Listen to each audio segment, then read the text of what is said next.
Good evening, everyone. I have a bit of an English accent, so before I get started, I just want to make sure that when I say the word plant, I mean a plant, like the green stuff that goes outside.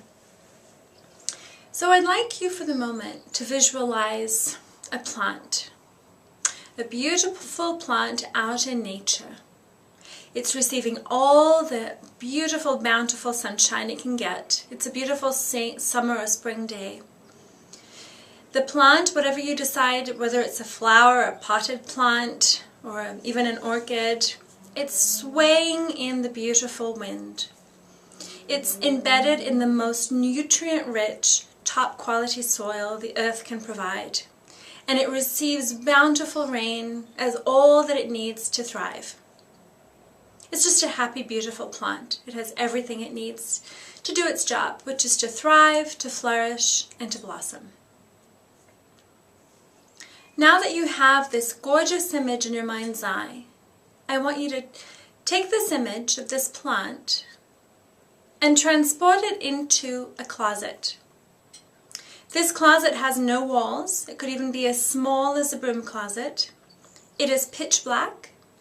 The plant now has no access to sunlight, fresh rainwater, and its soil is dry, brittle, and has very little nutrients left. To add insult to injury, this plant now, once in a while, has a visitor who likes to open the door and tell it why its leaves are brittle, the flowers aren't growing, and it's just a pathetic plant, and why the hell is it not growing and thriving and looking as good as it should? And then it slams the door and the plant stays there.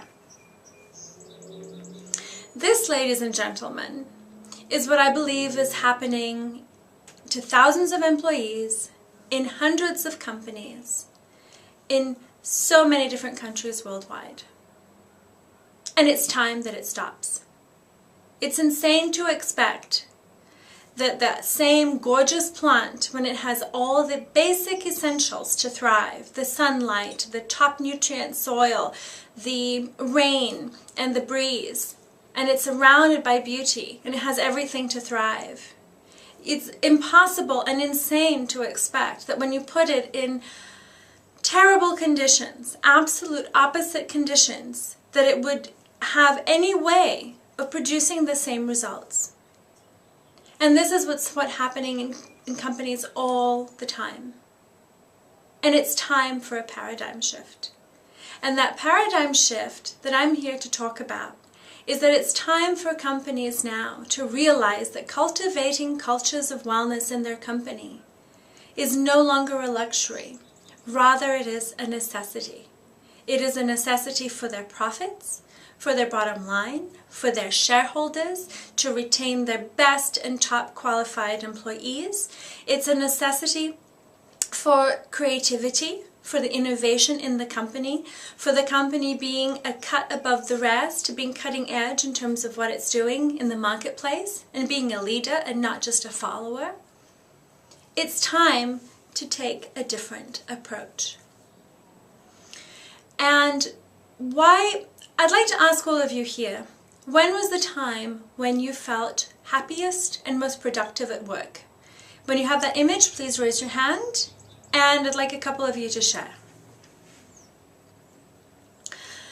As we've seen, and as I can say for myself, the times that I was most happy at work and most productive was when I felt trusted, where I felt that I was appreciated, where I felt like I had all the top essentials that would allow me to thrive. There was good communication between myself and other people in the company.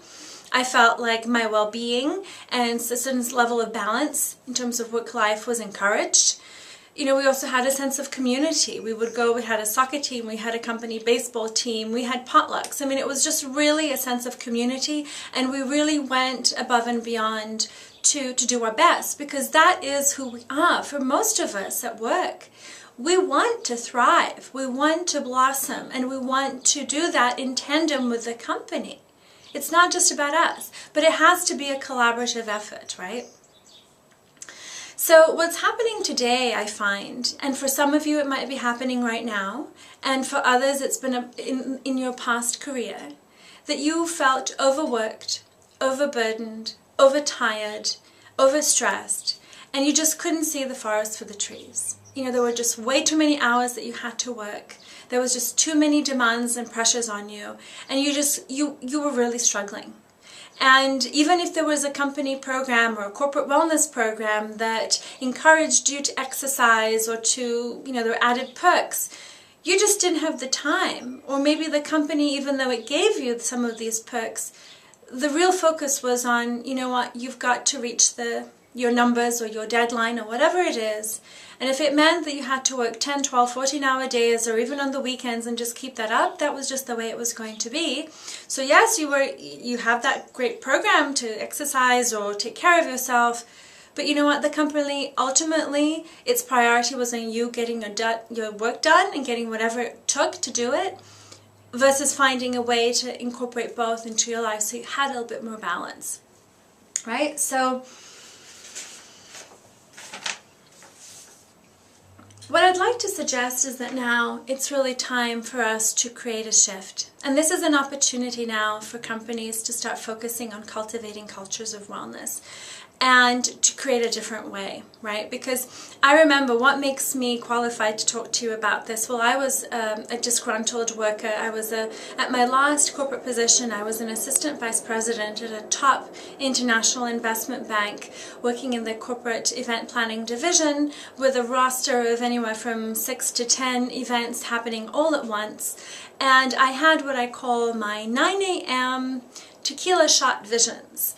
And they scared the heck out of me because the pressures and the demands that were being placed on me, even though I had, you know, a gym in the building and so many other resources, I felt, and the pressures from my managers to do whatever it took to just plow through was so intense that I didn't feel like I could keep up with it. And yes, my manager would yell at me and tell me to just, you know, suck it up and do whatever it took. And I definitely felt like I was that plant in that closet.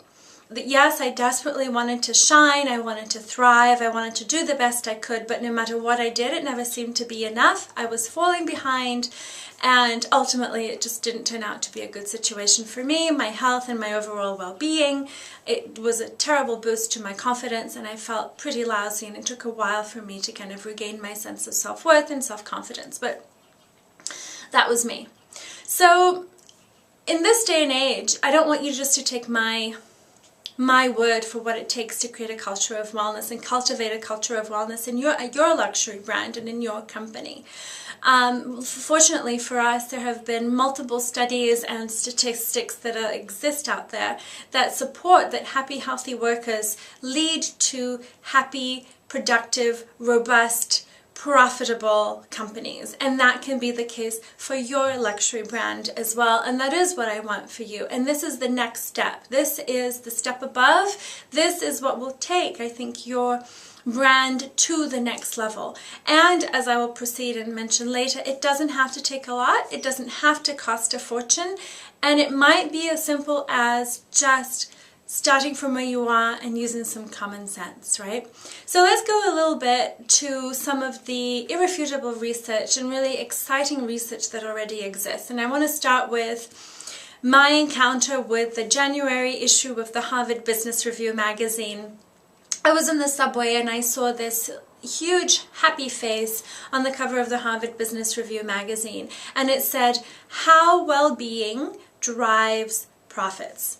And there were $2 signs on each side of the smiley face, and I thought, what in the world is a happy face doing on the cover of the Harvard Business Review magazine? And as it turns out, there were a series of case studies and statistics that clearly showed that happy workers that felt that they were trusted in the workplace, that had good communication with their managers, that felt they had freedom to incorporate new ideas and processes, overall had more profitable companies.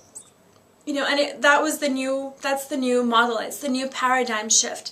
Instead of just staying with things, doing the things the way they are, they decided that there was a better approach and that they were going to find it and that it was going to be possible for them. And that is what I want that is also possible for you. You know, Zappos is another typical example of a company that many of you may know has an amazing culture. If you haven't yet read the book Delivering Happiness, I would highly recommend it. It talks about passion, profits, and I forgot the third one. I'll mention it in a minute. Passion, profits, and I forgot. And it's a book that I have here that I want to give to all of you. And Zappos is all about delivering a wow experience to the customer. And the book is called Delivering Happiness. And one of the key points that I want to illustrate here is that when you have happiness from within your culture, it's like the same thing as when you as an individual are happy from within, that will radiate and extend itself out to your community, to the people that you interact with, the touch points that you have all the time. And so happiness is about delivering wow, and delivering that wow, they deliver happiness, right? They have this infamous story in there about how one day Tony Hsieh was like playing around with his employees, and they said, let's just call one of our customer service people and ask them if they can tell us where there's a pizza place here in, I don't know, they're somewhere in California. And then the woman completely, after she got a little bit startled by it, she did some research, and then within 5 minutes she could tell them within probably like a 5 to 10 mile radius of the top 5 pizza places that were open. I think it was in Santa Monica at the time. And she didn't need to do it, but it was about delivering a wow experience for the customer, one that they would remember for a lifetime, regardless of whether they bought in that moment or not. It's about the experience. And for luxury brands, that's what it's all about, right? It's about that experience that's unforgettable, that you will remember for a lifetime, whether it's in a product, whether it's luxurious in some way, or a service that just is mind-blowingly amazing, or it's a space that you could never imagine being so beautiful and being so nurturing for you, or feeling so luxurious. That's what it's about. It's about that experience, about that wow, and taking it to a new level. And what I'm telling you here, that it starts from each and every employee in your company, right? So I also wanted to reference for you, who here has heard of the Fortune 100, top 100 companies to work for, right? Good. Do any of you know how many luxury brands actually belong on that list, on the 2011 list? Well, it's about 4 or 5 of them. We have, and who knows what is the top brand, number 1 luxury brand on that list and what position they're on? Well, it's number 15, and it's Mercedes-Benz, and they took a huge leap from position 49 from last year. The other brands on there are the Intercontinental Hotel, the Four Seasons Hotel, and American Express. And so as you can see, there is a lot of room for luxury brands to step up in terms of being a great place to work. And what it means, at least for me, to be a great place to work is exactly what I said. That you feel, as an employee, you feel valued, appreciated, you're given that environment to thrive with good communication, good relationships between your managers and their managers, and that there's room for you to voice your ideas, and that you really belong to a community. And that makes all the difference in the world. And I really believe that when you treat your employees and give them everything that they need to thrive, they will go above and beyond to make sure that they have your back and they take care of you, they wow your customer, and they give them the ultimate experience. Because I don't know about you, but if I call a luxury brand, or I call a hotel that's supposed to be top notch, and the customer service person on the other side of the phone barks at me or is just kind of disgruntled, I mean, it just completely annihilates the experience for me, and it becomes a very, very memorable one. So I want that every touch point to be a touch point of positivity, of happiness, of growth, that will make me as the customer feel good, right? So Mercedes-Benz I want to touch upon very briefly because, since I believe 2006, there was a great case study that was done by the great Great Places to Work Institute. They are the ones that randomly select through a specific methodology what companies make the top 100 list of great places to work in America. And basically what they did is they did a case study on Mercedes because it was such a wonderful positive turnaround, you know, with the car industry in the United States being what it is and all the challenges from the recession. It is amazing that the company actually got to turn things around, and actually in 2010 they reported here that their US sales climbed to 225,000 units in 2012, approaching the peak level set pre-recession. And he even says that in the last 6 months, some of their major competitors had implemented some of the initiatives that they had put in place because they were clearly being recognized for doing something right. So what Mercedes-Benz did, and also when they did a survey, their health and wellness survey recently, they found that there was a 20% increase in people's overall sense of health and well-being as a result. And basically the methodology that the Great Places to Work Institute uses to evaluate great places to work includes, and I'm not going to give you a very detailed version here, you know, includes trust, you know, how trusted an employee feels, freedom for them to integrate new ideas and mention them, as well as good communication, management structure within the company, and all of that. And basically what Mercedes did was it began to look at its management structure, about the relationships with the employees, and then it kind of began implementing step by step different this approach, and they call it a common sense approach, which I think was really key, is that they didn't do anything necessarily that dramatic, and that's a point that I really want to come across. It doesn't have to be complicated, but it does have to make sense for your company, and you have to start small, start simple, but start somewhere. I think that is so important. So what Mercedes did was they started with the baseline. They kind of made an assessment of where they were. You know, the head of Mercedes said, if you don't know where you are and what your problems are, you can't define the solution. Again, pretty common sense, right? Then they began to find key themes and develop key action plans. And then ultimately they said that they just had to stay the course. And he said, you know, don't just do it once and then not talk to anybody about it. You know, commitment is essential to this task, yet it can be challenging, shifting leaders' focus from short-term to longer-term results. And he said this work will continue, and it's going to be with us for a long, long time. So basically the other last thing I wanted to say is that, you know, the guy from Mercedes said that by starting with the baseline, implementing action plans and measuring progress year after year, the resulting cultural shift changed the way associates feel about coming to work, and the process goes a long way towards building associates' trust in the organization, and that's really one of the foundations you have to have right. That comes from the head of Mercedes here in the US. So it goes back to the elements of making your staff feel trusted, appreciated, and valued, and creating a system within the company that you can really start to make some changes. Now, a distinction that I would like to make is that, you know, Great Places to Work, many times they do have wellness programs of some sort or another already integrated into them. But I'd like to just really reinforce that I think it needs to be, you know, cultivating a culture of wellness in a luxury brand or any company really, I feel needs to be a combination of not only integrating some of the principles from a Great Place to Work, such as having employees that feel valued and having good communication and making sure that your managers are not getting in the way of your staff and that they are good at what they do and they're supposed to be managing other people, and that there's all that kind of rapport and solid relationship between the employees in that environment.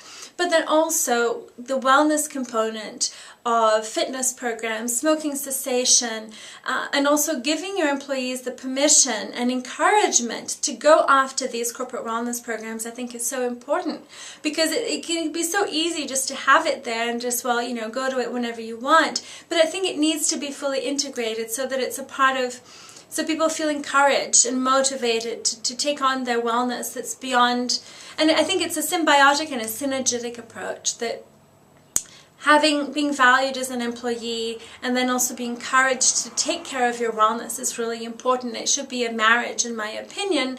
Not only that, I think ultimately to have and to cultivate a culture of wellness at any company, including at a luxury brand, really means that you incorporate wellness and well-being and having happy, healthy employees as part of your mission, whether that's designated in your company values or principles or ways of doing business. It should be incorporated as a part of why you're doing the business that you're doing. You know, it should be a part of your mission, because that's where it all starts, in the bigger why. And I think that it's important to integrate your employees in your bigger why, and that will ultimately, obviously, be translated into the into the experience for your customer as well, no doubt about it, and how your brand is perceived in the marketplace as well. So you may be asking right now, so how does this, so maybe there's a little bit of a pink elephant or white elephant in the room, and you're wondering, well, you know, I don't know how to start this. It might be too expensive. We don't have the manpower. You know, we just can't afford to invest in this right now. This might just really be a luxury, and maybe we can put this aside. And I'd like to encourage you to think otherwise. Whether you don't have any wellness program, corporate wellness program, or even if you do, there's always room for improvement, or just giving it some tender love and care that can really produce exponential results for how your employees operate in the workplace, the productivity and the profits that you will see as a result of that as well. So a couple of principles to keep in mind is, I would recommend, start simple and see what is possible with what you have, even if you don't want to set up a lot of money. And I think that it starts with deciding that something can be done and being open to the idea that wellness is the wave of the future. And I also would like to encourage you to think that it really is a bottoms-up approach. It's important to engage all your employees. Talk to them. What are some of the small changes that can be done in the way that your company does business that can dramatically affect profits and productivity? Sometimes it can be something as simple as changing a manager who's really getting in the way of the staff and not improving morale, or they don't have a big vision, or they, you know, like the person that opens that door and barks at the plant, maybe they're just a little overstressed themselves, and that's ruining the morale of other people. Sometimes it can be something as simple as that. It won't cost you at all any money. Involve your employees from the top down. Get them engaged. Start having conversations with them.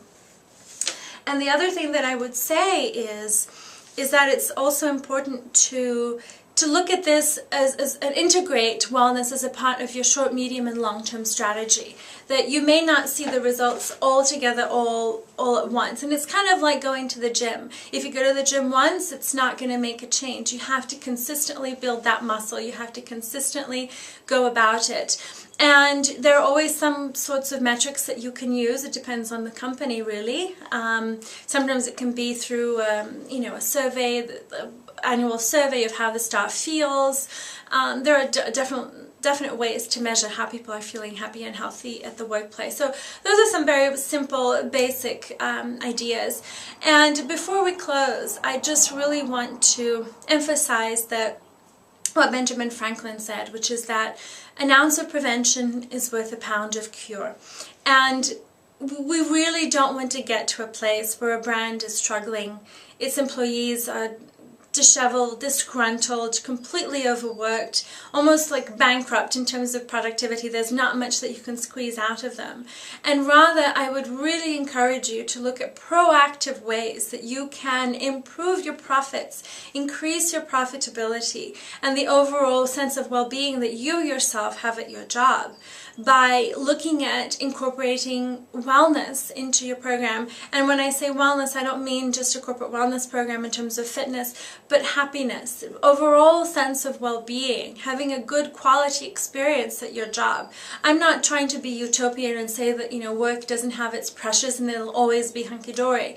What I am saying, though, is that there's always room for improvement. And when you plant the seeds of what's possible, and you go back to the basics of that plant that's out in the sunshine and that's thriving, and because it just has the basic elements. I'm just saying, make sure that you don't put that plant in that closet, and if it is in that closet, start to take it out and take it back where it belongs, where it can thrive. I'm happy to answer any questions, and thank you so much for your time.